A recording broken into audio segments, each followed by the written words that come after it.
Hello friends, आज की video में गाइस मैं आपसे कुछ इन्फॉर्मेशन शेयर करूंगा स्टॉक मार्केट से रिलेटेड।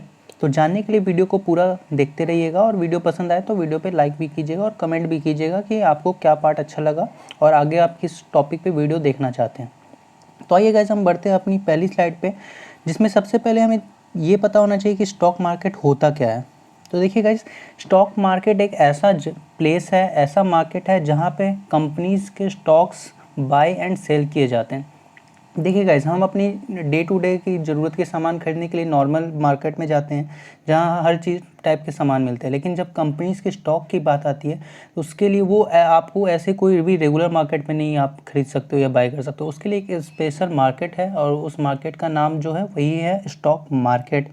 और स्टॉक मार्केट में स्टॉक्स जो है शेयर बाय और सेल किसके थ्रू किए जाते हैं तो उसे कहते हैं हम लोग एक्सचेंज, सेंट्रलाइज्ड एक्सचेंज। इसके ये क्या होता है इसके बारे में हम आगे इस वीडियो में बात करेंगे, तो जानने के लिए पूरा देखते रहिए। तो गाइस, जहाँ मैंने आपको बताया है कि स्टॉक मार्केट में कंपनी के शेयर्स बाय और सेल किए जाते हैं, तो अब अगला क्वेश्चन ये उठता है यहाँ पे कि शेयर होते क्या हैं। तो देखिए गाइस, शेयर्स और stocks of a company represent ownership equity in the firm which gives share holders voting rights as well as a residual claim on corporate earnings in the form of capital gains and dividends। Guys देखिए, share वो होता है जब भी कोई company को पैसे चाहिए होते हैं। मान लो कंपनी चाहती है कि हमें अपना जो कंपनी है वो एक्सपैंड करना है, हमें और बड़ा करना है। कंपनी अभी लोकल है तो अभी हम इंटरनेशनल लेवल पे ले जाना चाहते हैं, नेशनल लेवल पे ले जाना चाहते हैं। तो उसके पास दो ऑप्शन है। मान लीजिए कंपनी के पास उतने पैसे नहीं है तो वो फंड रेज करेगी, तो उसके पास दो ऑप्शन है। दो ऑप्शन क्या है गाइस, या तो कंपनी अपनी लोन ले ले किसी बैंक से, और तो लेकिन उसमें यही एक डिमेरिट है कि लोन अगर लोगे आप तो आपको इंटरेस्ट पे करना पड़ेगा। अगर अर्निंग उतनी नहीं हुई तो फिर इंटरेस्ट मुश्किल हो जाती है उसको पे करने में। तो उसी के लिए दूसरा एक सेफ़र ऑप्शन है कंपैरेटिवली लोन लेने से, उसे कहते हैं सेल शेयर्स। वो अपनी कंपनी जो अपनी शेयर्स बेचती है। मान लीजिए कोई कंपनी है, उसकी वैल्यू है 100 रुपये। तो वो कंपनी को अगर मान लीजिए पैसे चाहिए कुछ अपने कंपनी को एक्सपैंड करने के लिए, तो वो कंपनी क्या करेगी, उसमें से बोलेगी अच्छा ठीक है मुझे पैसे चाहिए, तो ठीक है ये 10 रुपये के मैं शेयर जो अपने कंपनी में बेच देता हूँ। मान लीजिए अभी कोई एक आदमी है जो 100 रुपये, कंपनी की वैल्यू है 100 रुपये, और वो 100 रुपये का ही वो जो सारा ओनरशिप है वो एक आदमी के ऊपर है। 100 रुपये मतलब सारा अमाउंट उसका है, पूरी कंपनी उसकी है। तो वो जब बेच देता है फंड रेज करने के लिए 10% शेयर, तो अब उसके हो गए 90 रुपये। अब जो 10% में जो भी उस शेयर, उसे ही कहते हैं शेयर, जो वो अपनी कंपनी के कुछ अमाउंट कुछ प्रॉफिट जो है बेच रहा है। अब उस शेयर को 10% को जो खरीदेगा, एक तरह से वो भी उस कंपनी का जो है ओनर हो जाएगा। हाँ, वो उसके डिसीजंस उतने इंपॉर्टेंट नहीं रहेंगे जितने 90%। जिसकी सबसे ज़्यादा शेयर्स रहते हैं वही कंपनी का ओनर रहता है। इसीलिए आप किसी भी बड़े कंपनी में देखो, जैसे रिलायंस या किसी भी बड़े में देखो, तो सबसे ज़्यादा शेयर जो होता है वो ओनर का रहता है, क्योंकि अगर जिसका सबसे ज़्यादा शेयर होगा वो एक तरह से मेन ओनर हो जाता है कंपनी का। तो उसे ही कहते हैं गाइस अपने स्टेक्स और या फिर अपने शेयर सेल करना। उससे कंपनी को प्रॉफिट होती है, कंपनी के पास अमाउंट आता है और कंपनी के शेयर भी चले जाते हैं। उससे कंपनी में और भी मेंबर्स होते हैं, एक तरह से वो भी ओनर्स हो जाते हैं। अब देखिए गाइस, जो शेयर करते हैं वो खरीदेगा क्यों स्टॉक्स कोई भी कंपनी के, इसके दो कारण हैं। दो कारण क्या, एक ही कारण है। अगर कोई कंपनी अपने शेयर बेच रही है, आप इंटरेस्ट कब दिखाओगे, जब आपको लगेगा कि हाँ इसमें अभी चल के मैं फ्यूचर में प्रॉफिट हो सकता है। देखिए गाइस, हमेशा कंपनीज का एम रहता है, कोई भी कंपनी है तो उसका एम क्या है, ग्रो करना। अगर आज 100 रुपये की कोई कंपनी है तो उसका एम है कल 200 रुपये की कंपनी बनाना। अगर को 200 है आज तो कल 500 कंपनी। तो अगर मान लीजिए आज आप जिस बंदे ने 100 रुपये की उसकी कंपनी है, मान लो 10% शेयर बेच दिया उसने, तो 10 रुपये शेयर, अब जिसने खरीदा उस 10 रुपये का शेयर, अब जब कंपनी ग्रो होकर 200 हो जाएगी तो उसमें 10%, 200 का 2% 20 रुपये। तो फिर उस आदमी जिसने 10 रुपये में शेयर खरीदे थे, अब उसके शेयर की वैल्यू 20 रुपये हो जाएगी। तो इसीलिए कोई भी कंपनी में आदमी शेयर खरीदता है, क्योंकि वो देखता है कि हाँ आगे चल के इस कंपनी की ग्रोथ है, मुझे दिख रही ग्रोथ है, तो मुझे प्रॉफिट होगा शेयर खरीदने में। क्योंकि आप जितने अमाउंट के जितने परसेंट आपके शेयर रहते हैं, 1%, 2%, तो कंपनी चाहे कितनी भी बड़ी हो जाए आपके शेयर उतने ही रहेंगे। अगर आज 100 रुपये की शेयर है, आपके 10 रुपये हैं, ये नहीं कि 1000 रुपये हो गए तब भी आपको 10 रुपये ही मिलेंगे। 1000 रुपये हो गए तो फिर 1000 का 10% 100 होते तो फिर आपको 100 रुपये मिलेंगे। तो इसलिए कोई भी कंपनी अपनी शेयर बेचती है और लोग खरीदते हैं, या फिर अगर लगता है कि मुझे इस कंपनी में लॉस हो रहा है तो शेयर बेचते हैं। तो यही है गाइज। अब एक यहाँ पे टर्म आता है इंपॉर्टेंट, जिसे कहते हैं हम IPO, इनिशियल पब्लिक ऑफर। जो भी कंपनी शेयर बेचती है, व्हेन कंपनी गिव्स शेयर, मतलब मैं अगर अपनी कंपनी का शेयर किसी को दे रहा हूँ तो वो उसे कहते हैं IPO, मतलब इनिशियल पब्लिक ऑफर। मैं पब्लिक को ऑफर दे रहा हूँ कि आओ तुम मेरे कंपनी में शेयर खरीदो, प्रॉफिट कमाओ, तो उसे कहते हैं IPO देना। आई होप गाइज आपको ये स्टॉक मार्केट क्या है ये थोड़ा समझ में आया होगा। आइए गाइज अपनी आगे की स्लाइड पे बढ़ते हैं। अब देखिए गाइज, यहाँ पे 2 तरह के मार्केट होते हैं, प्राइमरी मार्केट, सेकेंडरी मार्केट। देखिए गाइज, सिंपल सी बात है, जो कंपनी मुझे शेयर दे रही है, जो कंपनी शेयर, जैसे मेरी कोई कंपनी, अगर मैं किसी को शेयर दे रहा हूँ तो मैं हो गया प्राइमरी मार्केट। अब मान लीजिए किसी बंदे ने मुझसे शेयर खरीदा, तो ठीक है, उसने मुझसे शेयर खरीद लिया, वो इन्वेस्टर हुआ। अब मान लीजिए उससे दिख रहा है कि कंपनी की जो है ग्रोथ, मतलब उसने खरीदा आज शेयर, अब 1 साल बाद उसे दिख रहा है कि कंपनी यार प्रॉफिट तो हो ही नहीं रही, लॉस हो रही है कंपनी, अब मैं क्या करूं? तो फिर बोलता है कोई नहीं, मैं अपनी शेयर बेच लेता हूं। तो अब वो भाई, वो जो शेयर है वापस कंपनी को तो बेच नहीं सकता।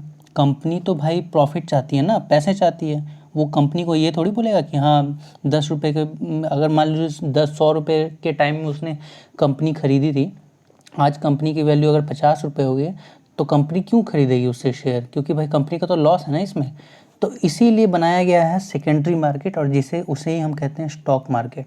स्टॉक मार्केट बेसिकली एक मीडिएटर है, जहाँ पे बहुत सारी कंपनीज जो है लिस्टेड रहती हैं, और वहाँ पे आप जो है कंपनी, क्योंकि जिस कंपनी से आपने शेयर खरीदा और लॉस है, तो भाई वो कंपनी थोड़ी ना शेयर खरीदेगी, तो फिर आप किसे बेचोगे share?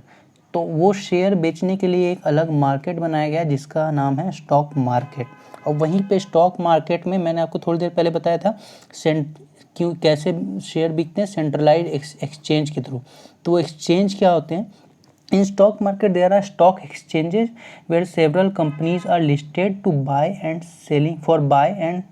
Selling of shares. Stock market में गाइस एक स्टॉक एक्सचेंज होता है जहाँ पे बहुत सारी कंपनी जो होती है लिस्टेड होती है। जैसे स्टॉक एक्सचेंज में आपने इंडिया में नाम सुना ही होगा, BSE NSE। BSE NSE नहीं सुना होगा तो सेंसेक्स और निफ्टी तो सुना ही होगा आपने। तो वही है गाइस, जो इंडिया का सबसे बड़ा स्टॉक एक्सचेंज है वो है बॉम्बे स्टॉक एक्सचेंज BSE, जिसका सेंसेक्स जिसका है। और फिर निफ्टी भी आपने सुना होगा, नेशनल 50, ये भी एक बड़ी स्टॉक एक्सचेंज कंपनी है। तो गाइज ये सब कुछ एग्जांपल थे स्टॉक एक्सचेंज के। और स्टॉक एक्सचेंज बेसिकली होता क्या है? स्टॉक, जैसे BSE जो है वो स्टॉक मार्केट है, और उसी में उसी एक तरह से वही स्टॉक एक्सचेंज भी है, उसी में बहुत सारी कंपनीज लिस्टेड हो रहती हैं। एक कंपनी 2 जगह लिस्ट नहीं होगी। अगर आपने जिस कंपनी का शेयर खरीदा है, अगर आप उसे बेचना चाहते हो, आपको देखना पड़ेगा वो कंपनी कौन सी स्टॉक एक्सचेंज में लिस्टेड है। अगर वो सेंसेक्स में लिस्टेड है, BSE में लिस्टेड है, तो आप उसमें अपना शेयर बेचोगे। NSE में लिस्टेड है तो आप जाके उसमें अपना शेयर बेचोगे। ठीक है, तो हर कंपनी अपने आप को लिस्ट करती है किसी स्टॉक एक्सचेंज में बेसिकली। तो लिस्ट करती है तो वो जो कंपनी है वहीं पे अपनी शेयर रखती है, पूरी शेयर उस कंपनी की उसी स्टॉक एक्सचेंज में रहती है, वहीं से बाय भी होता है, सेल भी होता है। तो जैसे सेंसेक्स एंड निफ्टी क्या है? तो BSE और NSE जो है गाइज वो है स्टॉक एक्सचेंज। सेंसेक्स और निफ्टी स्टॉक एक्सचेंज नहीं है। तो सेंसेक्स और निफ्टी क्या है? तो ये एक लिस्टेड है, इंडेक्स है बेसिकली। देखिए कंपनीज़ में, स्टॉक एक्सचेंज में बहुत सारी कंपनीज़ है। कंपनी कोई 2-3 तो है नहीं, बहुत सारी हज़ारों कंपनीज़ हैं। हर कंपनी का आपको ट्रैक रिकॉर्ड ट्रैक पर कर पाना कि कौन ग्रोथ हो रही है, किस कंपनी की लॉस हो रही है, कितने की ग्रोथ हो रही है, कितनी, क्योंकि प्राइस भी तो शेयर का इफेक्ट करता है ना। अगर बहुत ज़्यादा ग्रोथ है तो बहुत प्राइस हाई रहेगा शेयर का, बहुत ज़्यादा लो है तो बहुत कम शेयर के प्राइसेस रहेंगे। तो बेसिकली वही है। तो इन सब को, बहुत सारी कंपनीज़ का डेटा को ट्रैक करने के लिए एक इंडेक्स बनाया गया है, और जिसमें बहुत सारी कंपनीज़ को लिस्ट किया गया है, तो वो ऑटोमेटिक जो है हर चीज़ को ट्रैक होते रहती है। तो उसी इंडेक्स को बेसिकली बोलते हैं सेंसेक्स और निफ्टी। तो सेंसेक्स जो है BSE बॉम्बे स्टॉक एक्सचेंज का इंडेक्स है, और निफ्टी जो है नेशनल स्टॉक एक्सचेंज का जो है ये है आपकी इंडेक्स है, जिसमें अलग अलग कंपनी जो लिस्टेड रहती हैं। आई होप गाइस आपको समझ में आ गया होगा। तो बेसिकली हम एक बार रिकॉल कर लेते क्या मैंने आपको बताया। जब कंपनी बिना किसी मीडिएटर को थ्रू डायरेक्ट अपने शेयर किसी को बेचती है तो वो है प्राइमरी मार्केट। जब इन्वेस्टर किसी के थ्रू अपनी शेयर बेचता है, क्योंकि वो कंपनी को तो वापस बेच नहीं सकता शेयर, तो वो एक मीडिएटर आता है जहाँ पे हर जो बायर होते हैं वो भी जाते हैं, जो सेलर होते हैं वो भी जाते हैं। अगर जो सेलर है वो वहाँ पे अपनी स्टॉक की सेल करना, जो भी सेलर है दोनों की ये मिल जाती है कि हाँ मैं बेचूंगा आप लोगे, तो वहाँ पे ट्रेड हो जाता है। तो सेकेंडरी मार्केट है बेसिकली स्टॉक मार्केट। आइए आगे बढ़ते हैं। तो देखिए वो उसी का एक पिक्चर है यहाँ पे। इन्वेस्टर, बायर और सेलर ये जाता है शेयर मार्केट के पास, और कंपनीज भी अपनी स्टॉक वहीं पे शेयर मार्केट में लिस्ट करके रखती हैं, और वहाँ से बायर और सेलर जो है अपने स्टॉक खरीदते हैं या बेचते हैं। तो आइए गाइस हम आगे बढ़ते हैं। अब यहाँ पे अगला इम्पॉर्टेंट क्वेश्चन आता है गाइस कि प्राइस कैसे डिसाइड होते हैं कोई भी स्टॉक का। प्राइस बहुत ही इम्पॉर्टेंट फैक्टर है। अगर आप नेट पे भी गूगल पे भी चेक कर सकते हो कि अगर आप रिलायंस के एक स्टॉक की वैल्यू देखोगे तो वो कुछ होगी। अगर आप अमेज़ॉन कंपनी के स्टॉक देखो तो वो बहुत ज़्यादा होगी, क्योंकि रिलायंस से ज़्यादा ग्रोथ है, उसकी बहुत ज़्यादा ग्रोथ है। तो ये एक इम्पॉर्टेंट फैक्टर है कि प्राइस कैसे डिसाइड होगा। तो प्राइस डिसाइड होता है गाइस दो चीज़ पे, कोई भी कंपनी का स्टॉक की। तो वो दो चीज़ क्या है, डिमांड एंड सप्लाई, एंड दूसरा है एजम्पशंस। तो डिमांड एंड सप्लाई से मेरा क्या मतलब है गाइस। देखिए गाइस, जो भी कंपनी बहुत बड़ी ग्रोथ में है, जो बहुत बड़ी कंपनीज है जिसकी अच्छी खासी इनकम है, जैसे अगर आप आज के डेट में देख लो रिलायंस है, या फिर जो भी बड़ी कंपनी है महिंद्रा हो गई, तो ये सब बहुत बड़ी कंपनीज है और इनकी ग्रोथ है। अभी अगर मान लो ये लॉस में नहीं है तो इनकी ग्रोथ है, लोगों को दिख रहा है कि हाँ इसमें जो है अभी ग्रोथ हो रही है और इसमें अभी हम पैसा लगाएंगे तो हमें फ़ायदा होगा। तो एक तरह से उस कंपनी की जो है डिमांड ज़्यादा है अगर उस कंपनी की, तो उसकी स्टॉक्स की प्राइसेस भी ज़्यादा होंगी, क्योंकि एक स्टॉक है तो उसको लेने के लिए 100 लोग लगेंगे, 100 लोग लाइन में रहेंगे कि हाँ मुझे चाहिए। क्यों? क्योंकि प्रॉफिट दिख रही है लोगों को। तो डिमांड ज़्यादा है तो भाई उसकी ऑब्वियस सी बात है कि उसकी स्टॉक की प्राइस जो है वो ज़्यादा हाई होगी। उसी तरह से अगर सप्लाई ज़्यादा है और डिमांड कम है तो फिर वहाँ पे लॉस हो जाता है, वहाँ पे स्टॉक की प्राइस, अब किसी कंपनी को बहुत लॉस में चल रही है कोई कंपनी मान लो, और अगर वो जैसे अभी हमने कुछ टाइम पहले देखा था ये इंडिगो नहीं, जेट एयरवेज, वो बहुत लॉस में चल रही थी। वो सोच रही थी कोई खरीद ले हमें, या फिर एयर इंडिया के साथ भी सेम केस था, एयर इंडिया का भी प्राइवेटाइजेशन होने वाला था, तो ये लॉस में जा रही थी कंपनी। तो क्यों फिर इसको जो ओनर थी कंपनी के, उन्होंने सोचा कि हम बेचते हैं, तो वो सप्लाई दे रहे भाई, लो मेरे से शेयर लो, लेकिन कोई ख़रीदना नहीं चाहता। क्यों? क्योंकि वहाँ पे डिमांड नहीं है। क्यों? क्योंकि वहाँ पे ग्रोथ नहीं कंपनी तो लॉस में है भाई, क्यों खरीदेगा। तो वहाँ पे जो स्टॉक के प्राइसेस हैं ऑलरेडी कम हो जाते हैं। तो एक तो ये फैक्टर है demand and supply prices decide होने का। दूसरा है गाइस एजम्पशंस। ये कोई मैं बोलूँगा प्रैक्टिकल नहीं है, प्रैक्टिकल कोई थ्योरी नहीं है, ये बस एक एजम्पशन, लोग एजम कर लेते हैं कि ये कंपनी जो है ग्रोथ नहीं होगी, या फिर ये कंपनी बहुत ग्रोथ होगी। जैसे गाइस एक मैं एग्जांपल देता हूँ आपको। अभी कोरोना वायरस का टाइम चल रहा है, तो अभी के टाइम में लोगों ने जैसे ही आपने सुना होगा, जैसे ही जिस दिन लॉकडाउन हुआ था ना, बहुत सारी कंपनीज बंद होने वाली थी, उसी दिन से स्टॉक्स जो था एकदम गिरने लगे थे। क्यों भाई? अभी तो लॉकडाउन का एक दिन भी नहीं हुआ है, एक ही दिन में थोड़ी ना कंपनीज इतनी लॉस हो जाएगी। कैसे उनका इतना लॉस हो रहा था, कैसे एक ही दिन में स्टॉक गिर गया? या फिर आप सुनते हो कुछ भी हल्का सा कुछ डील होता है पॉलिटिकल साइड में, कुछ भी डील होती है बड़ी डील, तो अचानक से स्टॉक के प्राइसेस बढ़ जाते हैं। कोई भी डील क्रैक होती है तो अचानक से स्टॉक के प्राइस गिर जाते हैं। क्यों? तो वहाँ पे वही है एजम्पशन। जैसे अभी कोरोना वायरस का टाइम है, लोगों जिस दिन लॉकडाउन हुआ उस दिन लोगों ने सोच लिया कि अरे भाई अब तो लॉकडाउन 20 दिन है, 30 दिन है, बहुत टाइम है, अब तो कंपनीज़ का क्या होगा।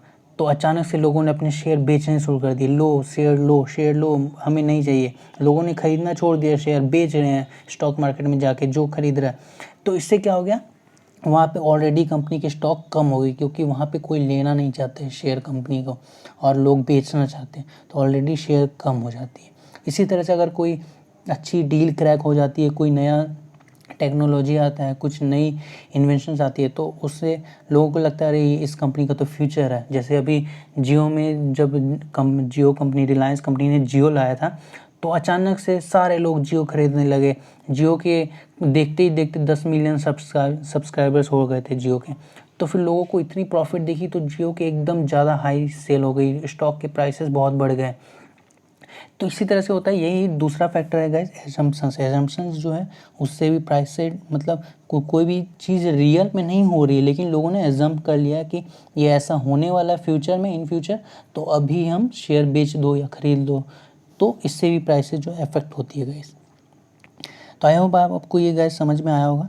आइए हम अगला देखते हैं। अब गाइस यहाँ पे एक अगला टॉपिक आता है कि how does this transfer of stocks conducted. Guys अगर मैंने स्टॉक खरीदा या बेचा, तो भाई ये तो कोई पैसे नहीं है ना, ये स्टॉक है किसी भी कंपनी के, मैंने इतने स्टॉक खरीदे।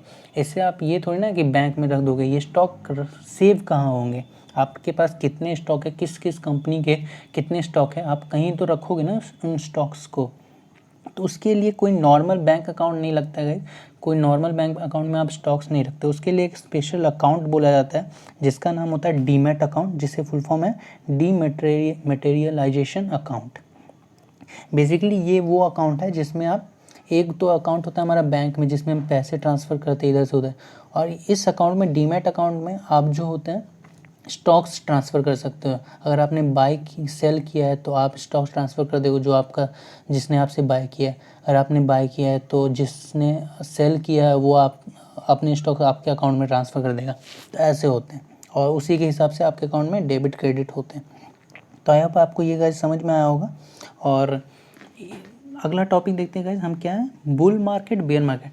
देखिए गाइस अगर आपने न्यूज़ चैनल देखा होगा, अगर आप बिज़नेस न्यूज़ चैनल कभी देखोगे तो वहाँ पे ना, या फिर स्टॉक मार्केट के भी आप कभी देखोगे इमेज कहीं पे, तो वहाँ पे बुल का साइन कभी कभी बना रहता है, तो और ऊपर साइड में ग्रीन एरो रहती है ऊपर के साइड में, कभी बियर की एरो रहती है, बियर की इमेज रहती है।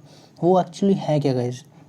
तो देखिए दो टाइप के केस होते हैं, बुल मार्केट, बियर मार्केट। जब भी किसी भी कंपनी के प्राइसेस और शेयर जो इंक्रीज़ होते हैं, बहुत सारे रीज़न से इंक्रीज़ होते हैं, जैसे कि मैंने आपको बताया डिमांड, सप्लाई या एजम्पशन, कुछ भी अगर रीज़न से इंक्रीज़ हो रहे हैं तो उससे हम कहते हैं अभी जो मार्केट है वो बुलिश मार्केट है, मतलब इंक्रीज़ हो रहे प्राइसेस, प्रॉफिट है लोगों का, लोग शेयर खरीदना चाह रहे हैं, बहुत शेयर्स बिक रहे हैं, बहुत हाई प्राइसेस है, तो उसका मतलब फ्लरिश हो रही है अकाउंट में, मतलब बहुत सारे पैसे आ रहे हैं, बहुत प्रॉफिट दिख रही है लोगों को, तो उससे कहते हैं बुलिश मार्केट। मतलब लोगों का प्रॉफिट है और कंपनीज़ का भी प्रॉफिट है, बहुत शेयर बिक रहे हैं, इंक्रीज़ है शेयर के प्राइसेस में, तो शेयर के प्राइसेस इंक्रीज़ होते हैं और उसे कहते हैं बुलिश मार्केट। उसी का अपोजिट है गाइस बियरिश मार्केट और बेयर मार्केट। जब बहुत सारे रीज़न से अगर प्राइस डाउन होता है, जो वही दो रीज़न डिमांड, सप्लाई, असम्पशंस, तो उससे जो अगर डाउन हो रहा है शेयर के प्राइसेस, बहुत लो जा रहा है, लोगों का लॉस हो रहा है, तो उसे हम कहते हैं बियरिश मार्केट है, अभी लॉस चल रहा है। तो यही तक है थोड़ा सा स्टॉक मार्केट से related information. I hope guys आपको ये समझ में आया होगा। ये बस इंट्रोडक्शन था। अगर आप इसके बारे रिलेटेड और भी कुछ एक्स्ट्रा इन्फॉर्मेशन जानना चाहते तो वीडियो पे कमेंट कर दिएगा, तो मैं आगे भी इस पे वीडियो बनाने की कोशिश करूँगा। तब तक के लिए good bye guys, thank you.